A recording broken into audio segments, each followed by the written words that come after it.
So now we are going into architecture and service. Okay, so இதுல நம்ம பார்க்க போறது வந்து காம்போனன்ட்னா என்ன, ரீஜன் என்ன, அவைலபிலிட்டி ஜோன் என்ன, சப்ஸ்கிரிப்ஷன்னா, ரிசோர்ஸ்னா என்ன, கம்ப்யூட்டர் நெட்வொர்க்கிங் அதோட நீங்க முடிச்சிடுவோம்.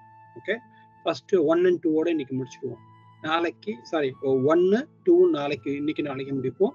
ஸ்டோரேஜ் அதெல்லாம் அப்புறம் வருவோம். ஓகே, ஃபர்ஸ்ட் வந்து நாம கிளவுட்ல ஒர்க் பண்ணணும்னா என்ன வேணும்? அஷூரோட அக்கௌண்ட் வேணும். இப்போ அஷூர்ல அக்கௌண்ட் வேணும், அப்புறம் ஃப்ரீ அக்கௌண்ட் வேணும், ஸ்டூடெண்ட் அக்கௌண்ட் இருக்கு, சாண்ட் பாக்ஸ் இருக்கு. ஓகே, நான் வந்து அக்கௌண்ட் எப்படி கிரியேட் பண்றது அப்படிங்கறதெல்லாம் வந்து வாக் த்ரூ பண்றேன். ஓகே, ஒரே இதாக வாக் த்ரூ பண்றேன், இப்போதைக்கு ஸ்கிப் பண்ணிக்கிறேன். ஓகே, ஸோ இப்போ வந்து காம்பனன்ட்ல வந்து பார்க்க போனோம் அப்படின்னா வந்து முக்கியமா நம்ம பார்க்க போறது என்னன்னா, ரீஜன்னா என்னன்னு பார்ப்போம், ரீஜன் பேர்னா என்னன்னு பார்ப்போம், செவரன் கிளவுட்னா என்னன்னு பார்ப்போம், availability zone, data centre, resource group, அப்புறம் வந்து சப்ஸ்கிரிப்ஷன் மேனேஜ்மெண்ட் குரூப், ஹைரார்கி அப்படின்னா என்னன்னு பார்ப்போம். இது போன வாரமே நான் சொன்னதுதான், திரும்பவும் ரீகேப் பண்றேன். ஓகே, ரீஜன் அப்படிங்கிறது வந்து மொத்தம் எவ்வளவு ரீஜன் இருக்குன்னு பார்த்தோம். அஷூர்ல மொத்தம் எவ்வளவு ரீஜன் இருக்குன்னு பார்த்தோம்.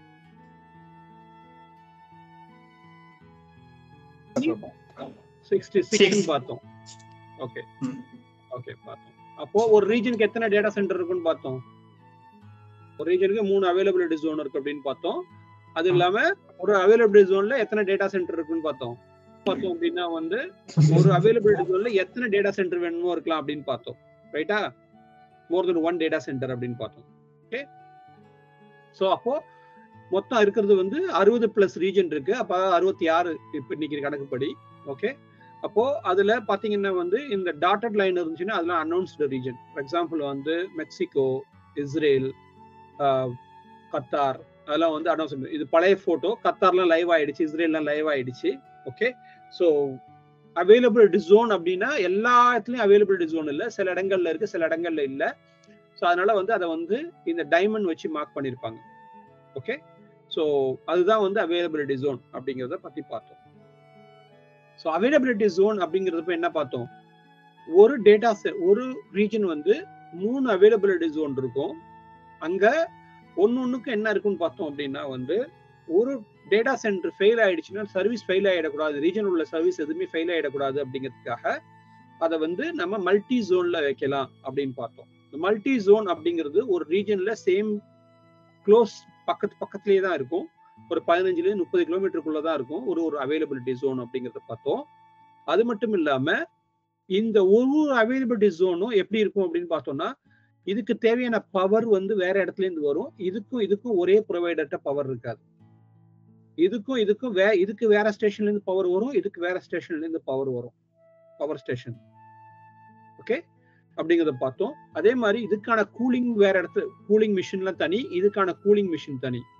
அதே மாதிரி இதுக்கான நெட்வொர்க் ப்ரொவைடர் இருக்காங்க இல்லையா, அவங்க தனி, இதுக்கான நெட்வொர்க் ப்ரொவைடர் தனி. எக்ஸாம்பிள், இப்போ நாங்க இதுக்கு நெட்வொர்க் வந்து ஜியோல இருந்து எடுத்திருக்கோம் அப்படின்னா இதுக்கு நெட்வொர்க் வந்து ஜியோல இருந்து எடுத்திருக்க மாட்டோம், இதுக்கு வந்து ஏர்டெல்ல இருந்து எடுத்திருக்கோம், இதுக்கு வந்து வோடாஃபோன்ல இருந்து எடுத்திருக்கோம், இல்ல பிஎஸ்என்எல் எடுத்திருக்கோம்.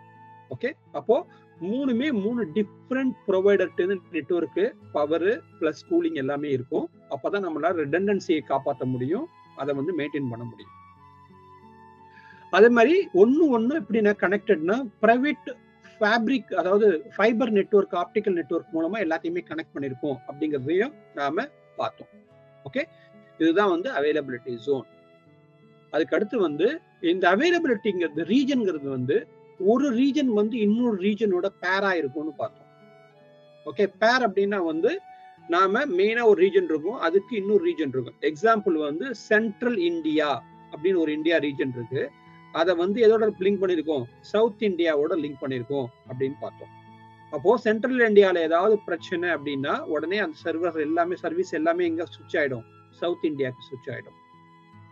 ஓகே, அப்போ இங்க சவுத் இந்தியால ஏதாவது ப்ராப்ளம்னா சென்ட்ரல் இந்தியாவுக்கு போயிடும். ஓகே, ஸோ அது மாதிரி ஆஸ்திரேலியா சவுத் ஈஸ்டோட மேப் ஆயிருக்கு, ஜப்பான் ஈஸ்ட் வெஸ்டோட மேப் ஆயிருக்கு, ஒவ்வொன்றும் ஒன்னொன்னோட மேப் ஆயிருக்கும். ரீஜன் பேருங்கிறது வந்து பக்கத்துல இருக்கக்கூடிய இன்னொரு ரீஜனோட பேர் பண்ணிருப்பாங்க. ஓகே, அது மட்டும் இல்லாம சில விஷயங்கள் வந்து கவர்மெண்ட்டுக்காகவே பில் பண்ணுவாங்க. ஓகே, அப்போ அங்க கவர்மெண்ட் ரிலேட்டட் சர்வீசஸ் மட்டும்தான் இருக்க முடியும். அதுக்கு பேர் வந்து சர்வன் கிளவுட் அப்படின்னு சொல்லுவோம். இது வந்து கவர்மெண்ட் எங்ககிட்ட சொல்லுவாங்க எனக்கு தனியா கிளவுட் கொடுங்க அப்படிங்கும்போது அவங்க டேட்டா அவங்க எல்லாத்தையும் போடுறதுனால நாம அவங்களுக்காக தனியா பில் பண்ணி கொடுப்போம். ஓகே, அப்போ அந்த கண்ட்ரில மட்டும்தான் இருக்கும், அந்த அவங்களோட ரிலேட்டட் டேட்டா மட்டும்தான் போகும். இது வந்து நிறைய கண்ட்ரில இப்போ ரொம்ப ஃபேமஸா போயிட்டு இருக்கு. யூஎஸ் ஃபெடரல் கவர்மெண்டோட இருக்கு. சைனாக்கு போனீங்கன்னா சைனால வந்து தனியா சைனாக்குன்னு இருக்கு. சைனால உள்ளது வெளிநாட்டோட கொலாபரேட் ஆகாது, சைனாக்கு மட்டுமே இருக்கும். ஓகே, ஸோ அது மாதிரி வந்து தனி கிளவுடும் இருக்கு. இப்போ சைனால வந்து அதான் சொன்னேன், சைனா ரீஜன் வந்து செப்பரேட்டாவே இருக்கும். எங்களுக்கு ரீஜனே சைனாவே வந்து அஜூர் சைனா ரீஜன் சொல்லுவோம். இது வந்து செப்பரேட்டா வயா 21 நெட் அப்படிங்கக்கூடிய 21 வயா நெட்டுங்கிற ஒரு தனி கம்பெனி ஆப்ரேட் பண்றாங்க. ஏன்னா சைனாவுக்கு ஆப்ரேட் பண்றதுக்கு வந்து பயங்கர ரெஸ்ட்ரிக்ஷன்ஸ். அங்க வந்து சைனீஸ் நேஷனாலிட்டி மட்டும்தான் வேலை பார்க்க முடியும், சைனாவோட நெட்வொர்க் ப்ரொவைடர் தான் யூஸ் பண்ண முடியும், அந்த டேட்டா வந்து வேற யாரோட கனெக்ட் பண்ணக்கூடாது, எல்லா ரெஸ்ட்ரிக்ஷன்ஸும் இருக்கிறதுனால நாங்க ஆப்ரேட் பண்றது 21 வயா நெட் வழியா இதை வந்து ஆப்ரேட் பண்றாங்க. ஸோ இது வந்து பாத்தீங்கன்னா வந்து குளோபல் இன்ஃப்ராஸ்ட்ரக்சர் வந்து ஒரு நான் அந்த பாப்பர் எல்லாமே போன வாரம் படத்துல இருக்கு, நீங்க அதை வந்து பாத்துக்கோங்க. ஓகே, நெட்வொர்க் எப்படி கனெக்ட் ஆயிருக்கு என்னங்கிறது எல்லாமே போன வார படத்துல உங்களுக்கு காமிச்சேன். ஓகே, அது அதுல பாருங்க. ஓகே, ஸோ இதோட நிறுத்தி இதுக்கப்புறம் நான் இன்னும் முக்கியமான வந்து சப்ஜெக்ட் உள்ள போறேன். இனிமே வந்து what is cloud, how, PaaS எல்லாமே காலி முடிஞ்சு போச்சு. ஓகே,